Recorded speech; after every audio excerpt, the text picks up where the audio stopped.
Olá, seja muito bem-vinda, seja muito bem-vindo. Estamos no ar com mais um programa Entre Faces.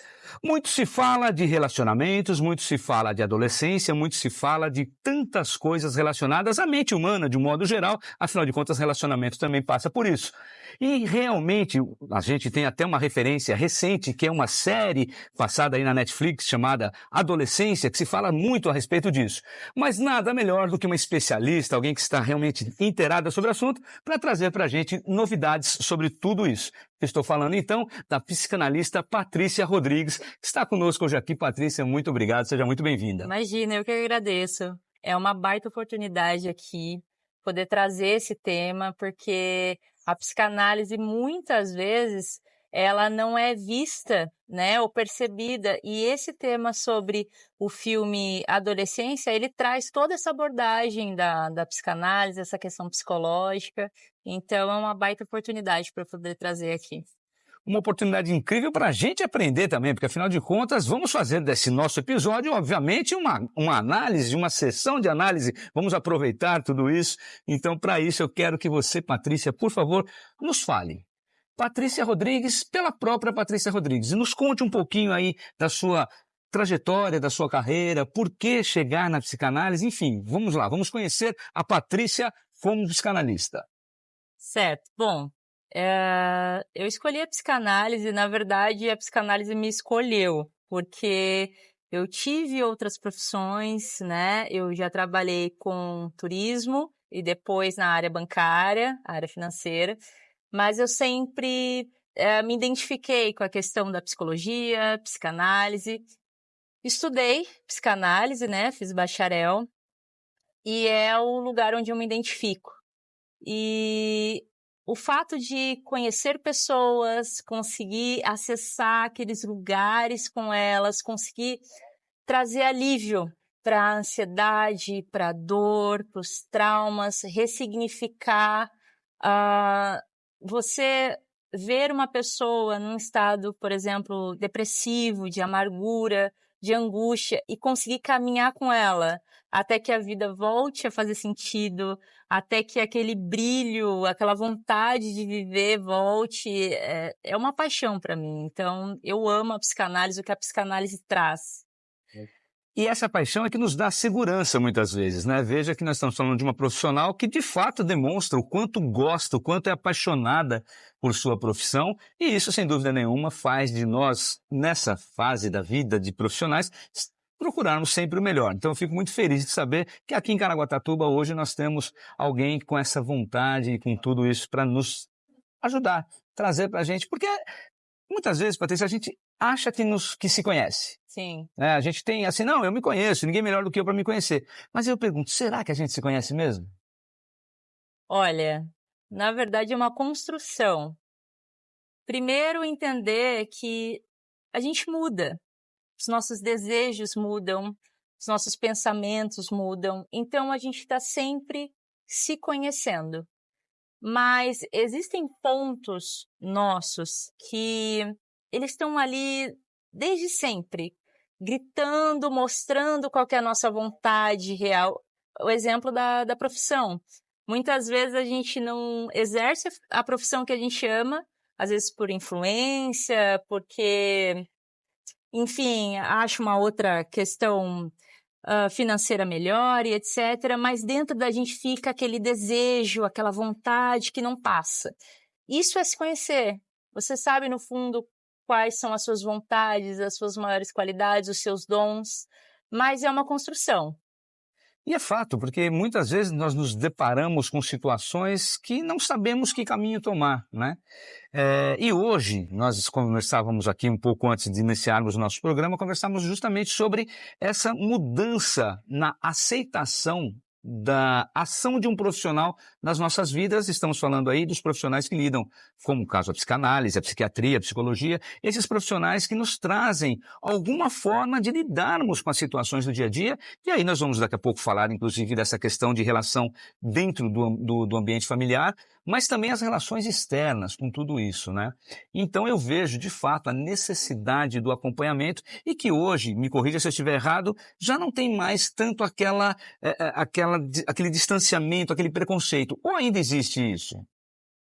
Olha, melhorou bastante, tá? Antigamente, as pessoas acreditavam que terapia, qualquer forma de terapia, ela eram para pessoas com psicoses, níveis de loucura, e não para ajudar no trato da vida, o autoconhecimento, o crescimento, angústias.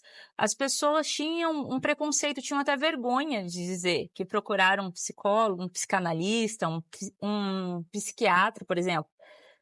Hoje melhorou bastante, as pessoas entendem a necessidade do autocuidado, entendem que a ansiedade no mundo de hoje, ela é uma síndrome que, assim, quase todas as pessoas já passaram por uma crise de ansiedade ou conhece alguém que já passou por uma crise.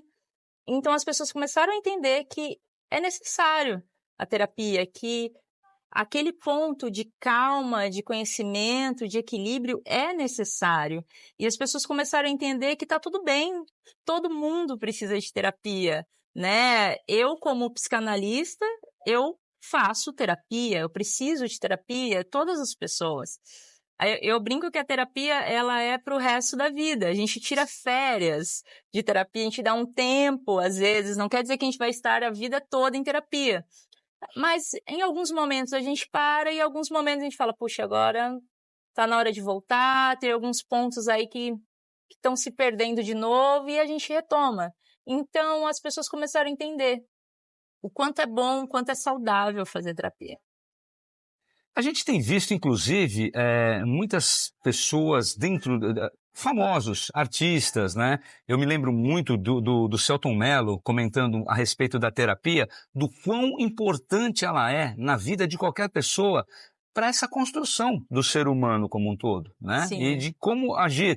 Então eu vejo que, de fato, o preconceito já é menor e que realmente, se nós pudermos, tivermos condições, com certeza o acompanhamento de um profissional vai ajudar bastante, né? Sim, com certeza, com certeza.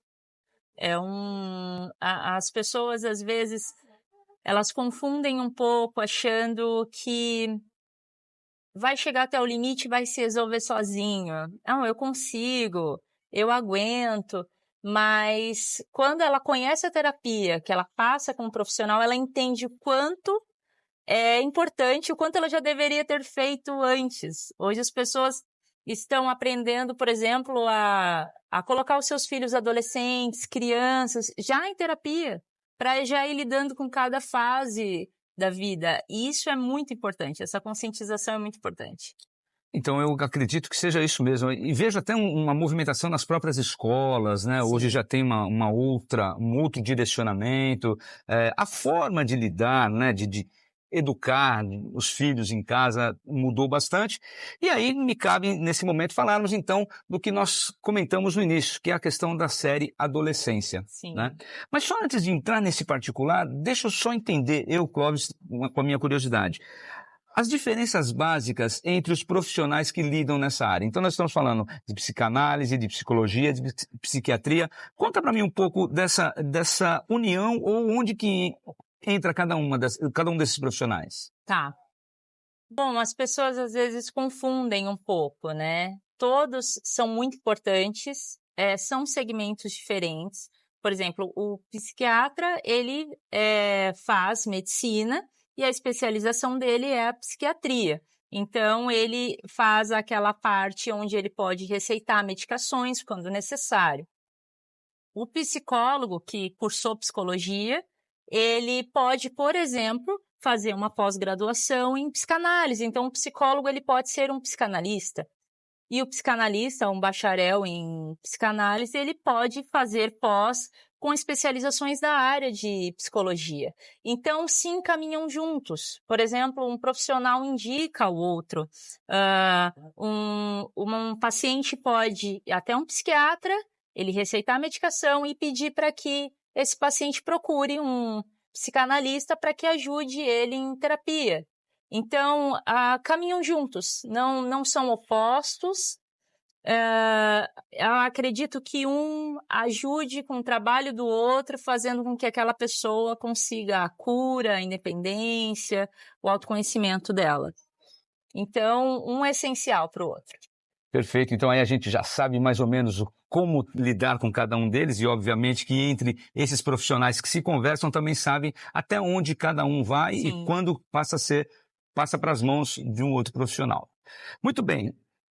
Então vamos falar dessa situação que é uma das que mais amedronta muitas famílias hoje em dia, que é a criação dos filhos, a educação, como lidar com as situações, principalmente dos adolescentes, né? E pegando como gancho aí a série Adolescência, que como nós falamos já no início, uma série que está na Netflix e que muito comentada por muita gente, traz essa situação da vida de uma família que se vê às voltas com um problema com o filho. Você assistiu a série, o que você acha, o que você traz para a gente com essa visão da psicanálise? Certo, essa série, ela foi muito comentada, né? Foi o que até chamou a minha atenção para assistir. O tema central da série, ela toca muito nesse lado da procura pela terapia. Por quê? Ali a gente consegue ver um quadro de uma família que se ama bastante, que deseja o bem um do outro, mas a gente vê o alerta dos pais não terem uma total noção do que estão acontecendo com seus filhos. Com esse mundo virtual hoje, né, esse novo mundo, essa nova adolescência, a gente perdeu um pouco a noção do que é estar em perigo. Vamos supor, antigamente o filho pedia para sair para uma festa, sair à noite, amigos, etc. A grande preocupação dos pais era com quem está, que hora volta, quem vai te levar, eu te busco, quem te leva e etc. Então, passou da porta de casa, os pais ligavam um alerta, meu filho não está em casa, preciso estar atento.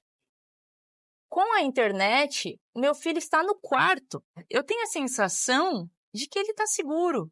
Ele está no quarto, ele está dentro de casa. Eu posso chamar a hora que eu quiser. Então, eu baixo a guarda. Eu paro de me preocupar tanto com quem está, onde está, naquele mundo virtual.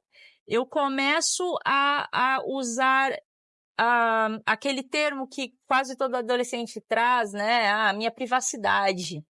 E eu confio, e eu deixo. Só que um adolescente, ele precisa ser orientado. Ele precisa que alguém vistorie o que ele faz. Ele ainda não tem total autonomia de conhecimento do mundo e etc.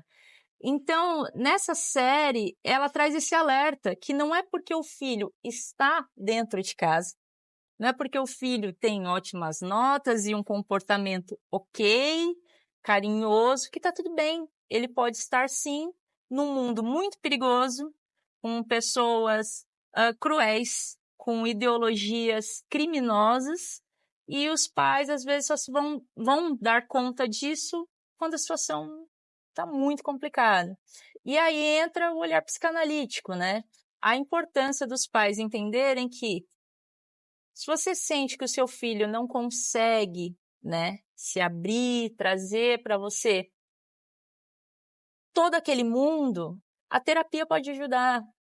Ter um terapeuta para conversar com seu filho, às vezes ali ele vai conseguir colocar situações que ele não teria coragem de admitir para o pai, para a mãe. Então é muito importante esse alerta que essa série trouxe. Concordo plenamente com você, sou pai de 3 filhos e o assunto é vasto, mas para esse assunto ficar ainda melhor, eu vou te convidar para tomar um café comigo aqui no Prosa e Poesia. Vamos nessa? Sim, por favor. Cris, muito obrigado, viu? Olha que charme. Esse aqui, minha gente, é o Café Prosa e Poesia, onde a gente grava toda semana com todo esse amparo, com toda essa qualidade que você só vai encontrar aqui no Café Prosa e Poesia. Estão convidados a vir conhecer aqui o nosso café, o contato está aí na sua tela. E olha, obrigado, viu, Cris? Realmente o café é saborosíssimo. Fique à vontade, Patrícia, eu também vou passar meu café aqui, enquanto a gente vai falando a respeito dessa situação de filhos, né, no dia a dia da gente. Sim. Como eu disse, eu sou pai de 3 filhos, né? Já o mais novo está com 18 anos, o mais velho está com já 26, 27 anos e já mora distante, mas é uma preocupação constante dos pais. E você disse realmente isso. Num dado momento lá atrás, nós tínhamos a preocupação dos filhos fora de casa. Sim. Por conta, inclusive, me parece que o físico é sempre um pouco mais preocupante. Então, fica essa falsa imagem de que meu filho estando dentro de um quarto, ele está seguro. Exato. Afinal de contas, como você observou, ele está aqui ao lado. Se eu precisar, eu vou chamá-lo e vou ter sua resposta. E entra essa questão da privacidade, que é daquela história de portas fechadas, e você nunca está ali entendendo o que está acontecendo. E aí eu vou te dizer uma outra coisa. A gente está falando do adolescente, mas tem uma situação que eu vejo, e mais uma vez vou te pedir, sempre me corrija quando eu estiver errado, principalmente no assunto, afinal de contas, a especialista é você. Mas uma das minhas atividades, eu toco na noite, eu sou cantor, e a gente, obviamente, toca nos bares. E normalmente eu vejo muitas famílias com suas crianças nas mesas, e a forma de não é se livrar, mas de não se preocupar em entregar na mão do filho o celular e colocar o filho em contato com o mundo através da tela. Até onde isso é prejudicial? E esse é o início da preocupação, que lá no futuro pode se tornar um problema para a gente? Sim. Tudo, né? Tudo em excesso faz mal. Eu sou dessa vertente. Tudo em excesso pode fazer mal. Um alimento natural em excesso pode fazer mal. A tela em excesso, sim, faz mal. Dá uma alienação, dá uma sensação de que eu não preciso aprender a socializar, eu não preciso aprender a prestar atenção no mundo ao meu redor. Meu mundo é esse, né? Quando a gente vê isso desde criança, esse excesso pode trazer problemas, sim, de socialização, estresse, ansiedade, uma série de coisas. Porém, eu não sou da vertente de que deve-se tirar, proibir a tela. Eu acredito que existe um equilíbrio, afinal, nós somos de uma geração que utiliza, né, a internet, a tecnologia, então é importante que a criança aprenda. Esse é o nosso mundo, é assim que ele funciona. Mas nada em excesso. Sempre com equilíbrio. Nunca a minha atenção pode ser substituída por uma tela, essa é a diferença. Eu preciso ter momentos com meu filho, eu preciso ainda ter o olho no olho, a conversa, a brincadeira. Eu preciso que meu filho tenha lembranças comigo e eu com ele, isso é importante. A tela não pode tirar esse momento, mas ela existe tanto para mim quanto para o meu filho. E não há problema nenhum nisso. Até porque a gente fala hoje do celular, mas num dado momento lá atrás era a televisão, Sim. que eram as babás, muitas vezes, das Sim. crianças, né? Nós colocávamos as crianças diante da televisão, com os desenhos, com aquilo que passava lá, na intenção de que eles sossegassem aquele minuto ali. Mas eu vejo que hoje, não só, o que trouxe de prejudicial, eu vejo até, Patrícia, é que até mesmo equilíbrio parte de nós, enquanto pais. Sim. Porque muitas vezes nós não temos o equilíbrio no uso da ferramenta celular, internet. Então fica difícil de você cobrar do filho também aquilo que... Essa história de faço o que eu digo, não faço o que eu faço é bobagem. É balela. Não existe. Concordo. Tô certo? Não, olha, eu tô falando isso, mas eu faço o contrário. Não adianta. A criança vai se basear naquilo que você faz.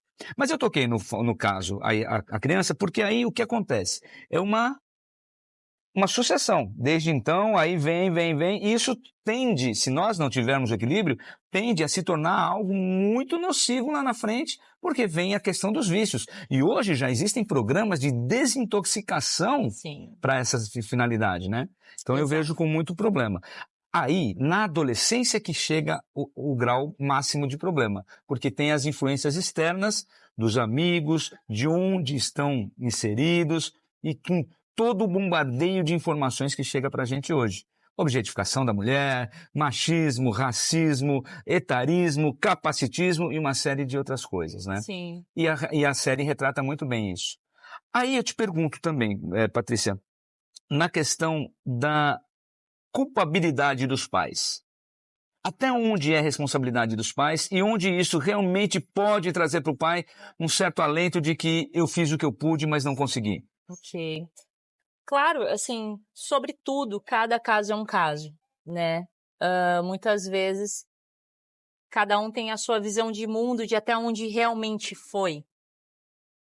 Mas eu acho que para um pai, para uma mãe, ele dizer que até onde ele foi, até onde ele pôde ir, etc., é exatamente o tempo, a atenção, que é hoje a moeda mais cara que nós temos na sociedade é o tempo.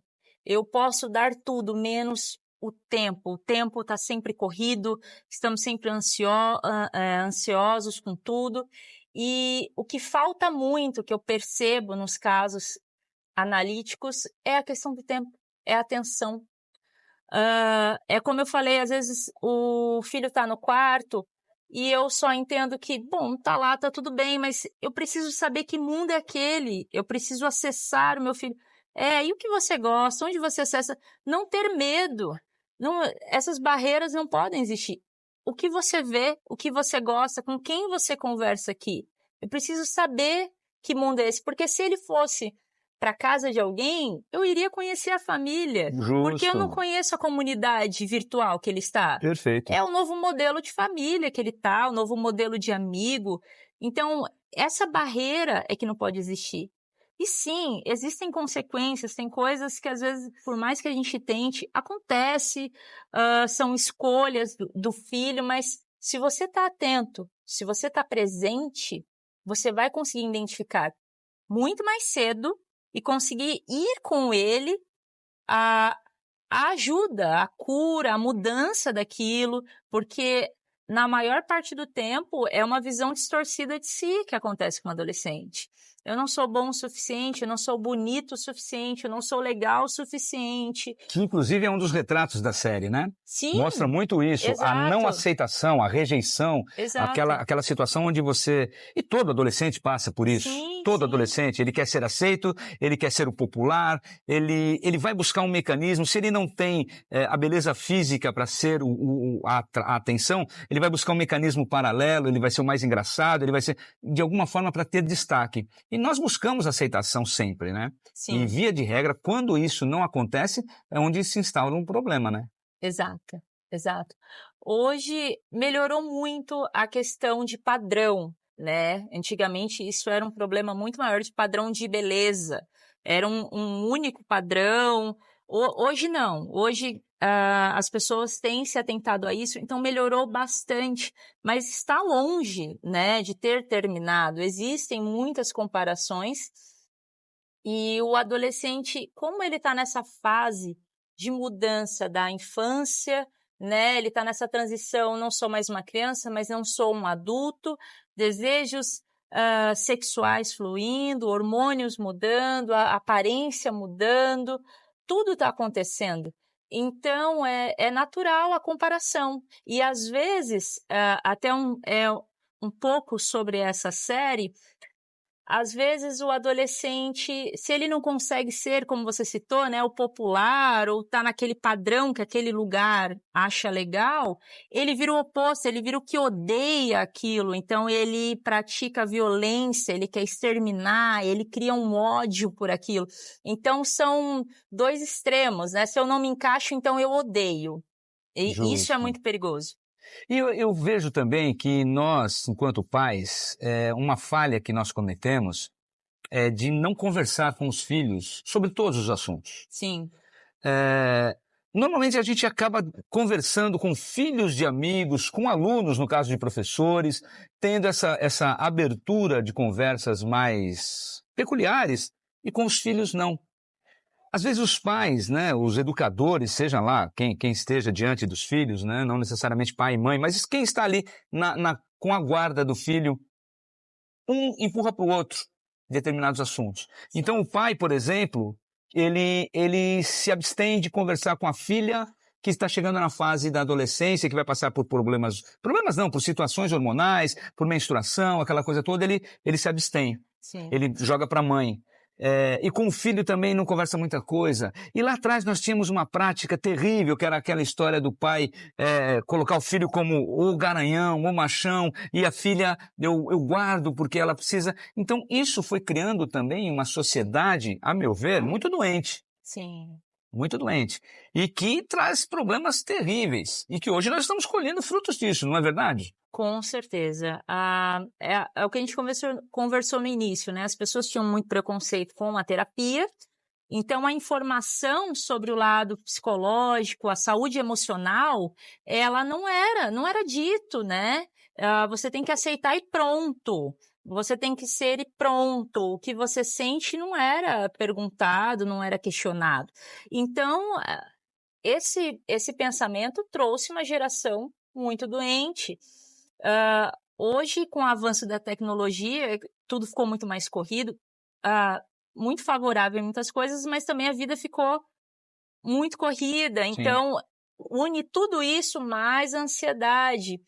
E a questão dos pais terem esse tabu antes de não conseguirem conversar sobre tudo, hoje isso tem melhorado bastante. As pessoas estão começando a conversar mais com os filhos, mas ainda é um ponto que eu percebo que ainda tem muita dificuldade. Eu acho que ainda existe muito tabu, não existe não, Patrícia? Existe. Porque é muito fácil quando, como você comentou, com o filho de outra pessoa eu posso falar sobre tudo. Com o meu, eu crio expectativas que muitas vezes eu não quero ser frustrado. Então, às vezes, sem perceber, eu não quero ouvir tudo. Eu não quero saber tudo. Verdade. Eu tenho uma idealização do meu filho, muitas vezes, de quem ele é, do que ele gosta, do que me aparenta ser. Tem pais que têm muita dificuldade de ver realmente quem o filho é, do que ele realmente gosta, o que ele realmente está sentindo, porque é mais simples, é mais cômodo não saber. E aí, aquela história que a gente vai entender, que é o seguinte, né? Os estereótipos que se criam, a dificuldade de aceitação, por exemplo, dos pais em relação aos filhos homossexuais. Sim. Né? Então, meu filho eu vou trazer ali, eu preciso. Então começa a empurrar determinadas coisas e não presta atenção no que realmente o filho é. E aí, logicamente, eu não estou aqui protegendo os filhos e isentando-os de responsabilidade, não. Sim. Mas o adolescente ele começa a se encolher. Não é verdade? Ele começa a assumir e não querer. Eu me lembro, a gente está falando de privacidade, é muito interessante. Tem um filme com... Eu não vou me lembrar o nome da atriz, meu Deus, mas é um filme onde ela tem uma relação tempestuosa com a filha e num dado momento ela a Lindsay Lohan, que faz a filha, e eu me esqueci o nome da atriz que faz a mãe, que uma interpretação fantástica. E numa noite, com uma tempestade qualquer, elas trocam de lugar. Então, a mãe passa a ser a filha e a filha passa a ser a mãe. Isso retrata muito do que é o mundo particular de cada uma em relação ao que vê da outra. Sim. Mas o que marcou na questão da privacidade é que num dia ela tira a porta do quarto da filha. E coloca para ela o seguinte: você quer privacidade, você tem que conquistar a privacidade. Então, a partir de hoje, sua porta não vai ficar mais aqui no lugar e você vai ter que lidar com isso. Errada, certa, não sei, mas é uma ação que você fala, poxa, isso precisa ser colocado. Porque tudo é uma troca na vida, né? Sim. Tudo é uma questão de venda e compra. E a liberdade também é assim. Você precisa conquistar a liberdade com responsabilidade. Sim. E hoje, Patrícia, a internet nos traz essa dificuldade de lidar com essa responsabilidade e eu não ter acesso, porque é aquilo que a gente comentou, né? Eu fico muito distante, eu deixo que o meu filho, tá tudo bem lá com ele, né? E quando na verdade não tá, né? Na psicanálise é considerado uma boa criação. A psicanálise ela tem uma definição do que a psicanálise, ela cita a mãe, mas pode ser a mãe, o pai. Se você conseguiu com que o seu filho socialize, seja um ser humano, um adulto que consegue socializar no mundo em que vive, consegue ter suas responsabilidades, a sua vida independente, então você foi um bom pai, uma boa mãe. Essa é uma visão simples da psicanálise. Só que a gente sabe que é muito mais profundo do que isso, né? Tem muito mais questões. o fato da internet ser um novo mundo para o meu filho, ele encontra ali um escape, o adolescente encontra um escape. É o ponto que a gente falou. Às vezes, ele não consegue mostrar quem ele é para o pai ou para a mãe. Ele vê ali uma expectativa criada, uma visão de mundo que ele percebe que ali está tudo bem. Mas o que ele sente, ele começa a canalizar na internet, porque se ele passar para o pai ou para a mãe, pode ser um grande caos. Ele dizer o que ele realmente pensa, o que ele realmente quer, as raivas que ele sente, os desejos que ele sente. Então, o que ele faz? Ele entra nesse mundo e procura comunidades, pessoas que aceitem esses pensamentos e às vezes até o influenciem aí mais profundo. Então, sim, é um lugar onde os pais precisam entrar junto. Não dá para ter uma porta ali. Não dá para falar, não, ali é a privacidade. Uhum. Não dá. Até que ponto, né? Exato. Meu filho é menor de idade. Eu preciso determinar que ele estude, que ele tenha saúde, que ele tenha alimentação. Por que quando chega na parte social, nesse lugar, eu não tenho direitos com o meu filho? Ele fica sozinho naquele mundo e eu estou aqui. Justo. Entende? Então, eu preciso estar em todos os mundos. Nas necessidades físicas, psicológicas e emocionais do meu filho.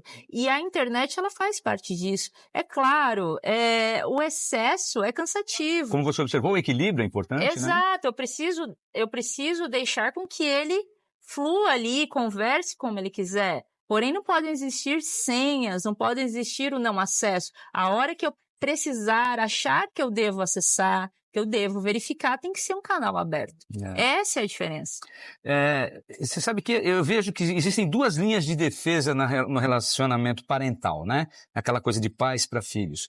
Uma das linhas defendem que, não, eu sou o melhor amigo do meu filho. E outra defende, não, eu não sou o melhor amigo do meu filho, eu sou o pai do meu filho. Existe uma que esteja correta em relação à outra? Olha, eu acho que as duas podem caminhar juntas. Um filho pode olhar um pai como pai e melhor amigo.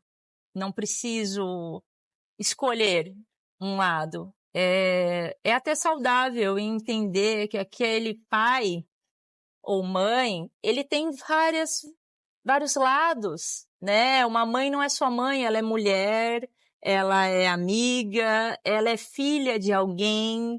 É saudável eu entender a humanidade dos meus pais. Eu entender que eles acertam, que eles erram. Então não tem nada demais um filho ver um pai como um amigo também, porque ele entende que o pai dele é filho, o pai dele é neto, o pai dele é amigo, o pai dele erra e acerta e o pai dele é pai. Você comentou justamente, isso é interessante, né? Meu pai é filho também, né? Sim. E dos retratos que traz a série que nós comentamos é justamente algo muito normal dentro das famílias, eu vejo. Muitos pais, se não, talvez 90% dos pais, pensam assim: eu não vou tratar meu filho da forma como meu pai me tratou. Isso normalmente quando ele é massacrado, quando ele teve uma juventude e tal, truculenta, onde os pais espancavam, aquela coisa toda. Sim. Que a gente já sabe que existia. Não, eu não vou tratar meu filho assim, eu vou tratar de uma forma diferente. E aí, em alguns momentos, será que a gente não falha também por esse receio de não ser o que meu pai foi? Será que eu não falho com meu filho de ser um pouco mais enérgico em alguns momentos? Sim, pode ser. Às vezes eu busco tanto sair daquele extremo, eu vivi às vezes um extremo de uma realidade dura, de uma realidade fria, e aí eu vou para um outro extremo, né? É o que a gente conversou tudo com equilíbrio. Mas o fato de eu pensar o que me doeu, eu não quero reproduzir, isso é uma evolução. Isso é muito positivo. Isso é um fato de que eu refleti e eu penso no que é importante para o meu filho. Isso já é um ponto muito positivo. A partir daí, é natural que eu vá moldando. Vai ter hora que eu vou para um outro extremo, eu vou tentar, e às vezes eu posso cobrar de menos. Não existe uma perfeição de criação. O que existe é uma boa intenção de criação, um amor e busca de informação. Se eu quero bem para o meu filho, eu busco informação, eu abro a minha mente, a ponto de poder ver meu filho sendo quem ele é de verdade, podendo entender que às vezes eu preciso de uma terapia que intermedie esse momento com meu filho. Isso é o importante da criação. A perfeição, ela não existe, entende? A gente está sempre em busca dela, né? Até porque, assim, né, a gente entende, filhos sempre nos colocam na berlinda, né? Sim. Desde sempre, consciente ou inconscientemente. Então, lá na infância, quando começa a descobrir as coisas, as perguntas que nos vêm, nós não estamos preparados para responder muitas Sim. delas, né? E aí é onde entra a terapia, que eu acho que ajuda bastante. Agora, um outro retrato trazido pela série, que é uma coisa que a gente hoje em dia está vivendo com muita clareza aí, tá na nossa cara, é a questão como eu disse, da objetificação da mulher, então daquela coisa da machosfera, né? E também essa situação onde eu ainda trago aquela coisa de imposição do homem sobre a mulher, essa coisa toda, essa raiva, por conta da não aceitação. Hoje, nós estamos vivendo uma situação, de fato, que tá trazendo prejuízo nesse sentido? Sim, esse tema que a série trouxe, ele é atual e real, né? Existem comunidades que elas apoiam o ódio à mulher, né? Que acreditam que o homem, ele precisa tratar a mulher de forma hostil, porque a mulher, ela só age por interesse, como se fosse realmente uma guerra. Eu preciso ser superior a você, eu preciso estar acima, você precisa ser submisso. Isso é real, existe. Normalmente inicia pela questão do bullying, que é até o tema, né, que traz. O cyberbullying, ele consegue ficar mais tempo omisso, né? Quando acontece na escola, o professor vê, o inspetor vê, fala para os pais, a coisa consegue ser resolvida de forma mais rápida. Na internet, devido a essa omissão, né? Os pais não vê o que está acontecendo, não tem ideia dos acessos do filho, às vezes ele está sofrendo ali bullying há muito tempo, ele está se odiando há muito tempo, e aquilo vai trazendo sentimentos de raiva, ansiedade. Existem casos de adolescentes que tiram a própria vida, e existem casos de adolescentes que tiram a vida de alguém. Isso é muito sério.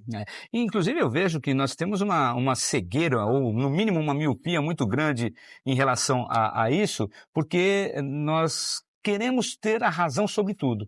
Então, às vezes, como foi, vou citar aqui o caso do Whindersson Nunes, no auge da carreira dele, onde ele tinha, inclusive, financeiramente, estava muito bem, e caiu em depressão. Sim. E que houve um bombardeio sobre ele, no sentido, mas o que esse rapaz tem de depressão?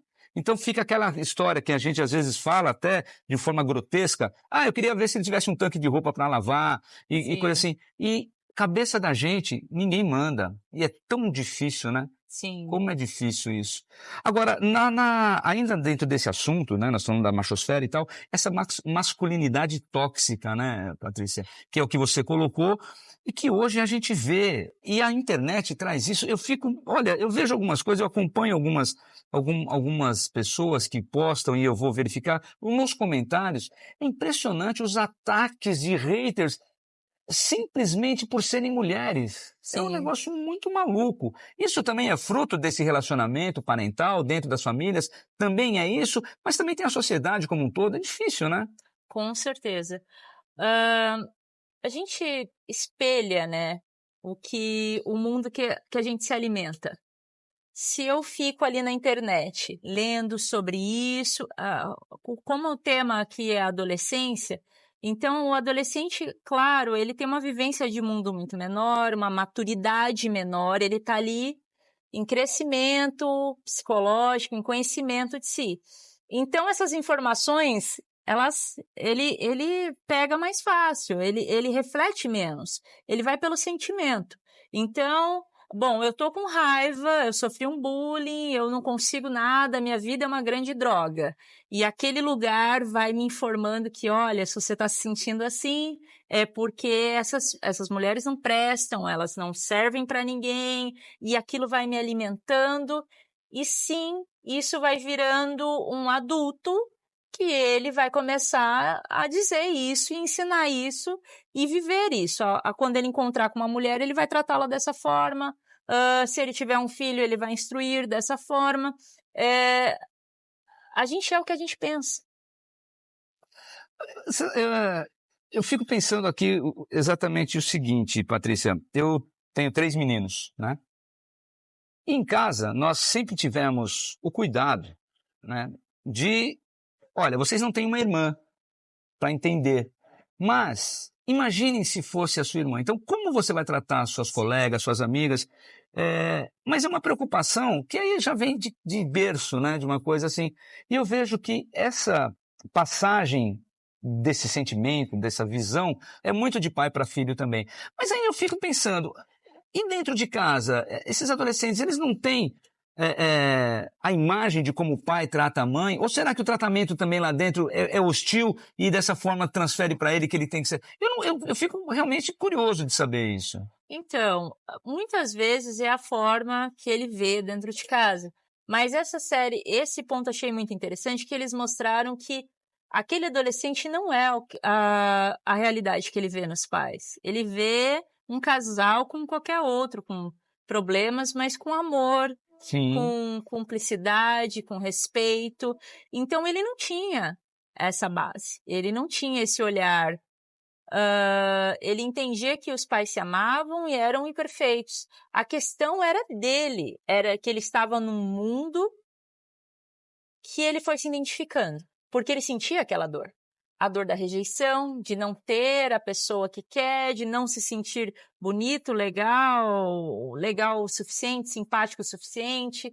Enfim, ele vai identificando a própria dor. Nem sempre é porque ele está se baseando em como é o pai, a mãe, o irmão.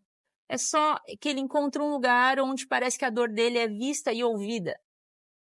Um lugar que ele pode expressar tudo que ele sente, porque às vezes em casa, se ele disser, ou ele não vai ser ouvido, ou vai ser um grande choque, uma grande decepção. Sim. Então, é muito mais uma identificação dele. E uma coisa também que eu vi na série, que eu entendi também, é que mostra pra gente o seguinte, os filhos dentro de casa, não necessariamente eles têm as mesmas reações, mesmo dentro de uma mesma educação. Que é o caso da irmã do protagonista ali da série, que é uma pessoa totalmente diferente, tranquila e que não passa por aquelas situações. Então veja, nós estamos falando de uma mesma educação e isso reflete muito porque não existe distinção, a família é muito clara, não existe distinção entre um e outro, existe, como você observou, o amor, mas que houve essa questão do menino partir por um caminho diferente, e aí eu vejo muito das influências externas, né? Sim, exato. A gente não pode, de forma alguma, pensar que a criação de filhos, né, as reações e o formato vai ser igual. Isso desde da infância. Você olha, às vezes, o que você fazia com um filho que funcionava quando bebê, com o outro, segundo vem e não funciona. E isso é natural. Nós somos seres únicos, né? E não tem como a forma com que um recebe, às vezes que ele entende, o outro não vai entender. Eu preciso com outra didática, com uma outra força de pensamento, com uma outra técnica para alcançar o meu filho. Então, assim, não existe uma forma, não existe uma comparação. Eu vejo até na própria gravidez, né? O comportamento do bebê na Sim. gravidez muda de um para o outro. É muito interessante isso. Enfim, eu acho que a gente precisa de terapia. Com certeza. A resposta é sempre terapia. Olha, eu agradeço muito a você pelo seu tempo, sua disposição. Esclareceu muitas coisas aqui pra gente. Claro que os assuntos são muitos, o que a gente não tem é o tempo que gostaríamos de ter para tudo isso, porém, já fica o convite para você voltar aqui numa nova oportunidade para falarmos de outros assuntos ligados à psicanálise. Eu agradeço demais e deixo você à vontade para fazer suas considerações e traz aí para a gente o quanto a gente precisa. Eu já fiz minha terapia hoje aqui, estou saindo daqui realmente melhor do que quando cheguei, mas fique à vontade para fazer suas considerações. Bom, eu agradeço muito o espaço aqui. Esse é um assunto muito importante. Eu espero de verdade que com esse tema a gente consiga alcançar né, pensamentos, lugares, pessoas que se identifiquem, que queiram realmente respostas, se aproximar dos seus filhos, que queiram a saúde emocional no seu lar. Então, agradeço muito, espero voltar aqui para mais assuntos. Muitas vezes, que assim seja. E me coloco à disposição sempre. Está à disposição, os contatos estão na sua tela, as redes sociais da Patrícia, fique à vontade para fazer o contato com ela, descobrir de que forma podemos nos conhecer melhor. Afinal de contas, como eu disse, eu saio daqui com a minha terapia feita e tenho certeza de que nós todos precisamos, de alguma forma, nos entendermos e, logicamente, buscar melhoria contínua, porque está faltando isso, né? Com certeza. E assim, então, a gente encerra mais um episódio aqui do programa Entre Faces, agradecendo mais uma vez. Muito obrigada a você, Patrícia, seja muito bem-vinda. E a gente vai se encontrar em novas oportunidades por aí, sempre às terças-feiras, a partir das 8 da noite, no YouTube e em todas as redes sociais do Litoral em Pauta e também do nosso próprio canal, ok? Um grande abraço e até a próxima. Valeu!